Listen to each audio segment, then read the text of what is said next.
আসসালামু আলাইকুম ওয়া রাহমাতুল্লাহি ওয়া বারাকাতুহু। সম্মানিত দর্শক শ্রোতা, আল্লাহর হাবিব সাল্লাল্লাহু আলাইহি ওয়াসাল্লাম বলেছেন, মান সামা রমাদান ঈমানান ওয়া ইহতিসাবান গুফিরা লাহু মা তাকদ্দামা মিন যামবি। যে ব্যক্তি মাহে রমজানকে পেয়ে গেল এবং একমাত্র মহান রব্বুল আলামিনের সন্তুষ্টির উদ্দেশ্যে রোজা রাখলো, ওয়া ইহতিসাবান এবং সওয়াবের আশা রাখলো, গুফিরা লাহু মা তাকদ্দামা মিন যামবি, মহান রব্বুল আলামিন তার পূর্বের সমস্ত গুনাহ কাদাগুলিকে মাফ করে দেবেন। সুবহানাল্লাহ বিহামদি।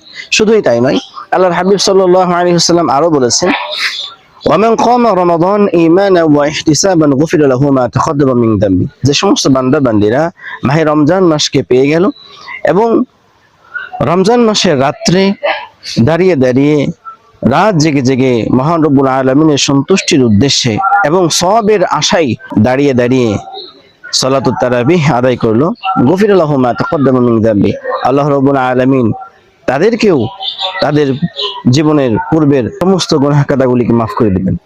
সুবহানাল্লাহ বিহামদি। সম্মানিত দর্শক শ্রোতা, আগামী বছর এই সময় আমরা নাও পেতে পারি, এই জন্য সময়টাকে আমরা কাজে লাগাই। যারা এখনো রোজা রাখছি না, এখনো সালাতুত তারাবিতে হাজির হচ্ছি না, আমরা সতর্ক হয়ে যাই, তওবা করে ফিরে আসি।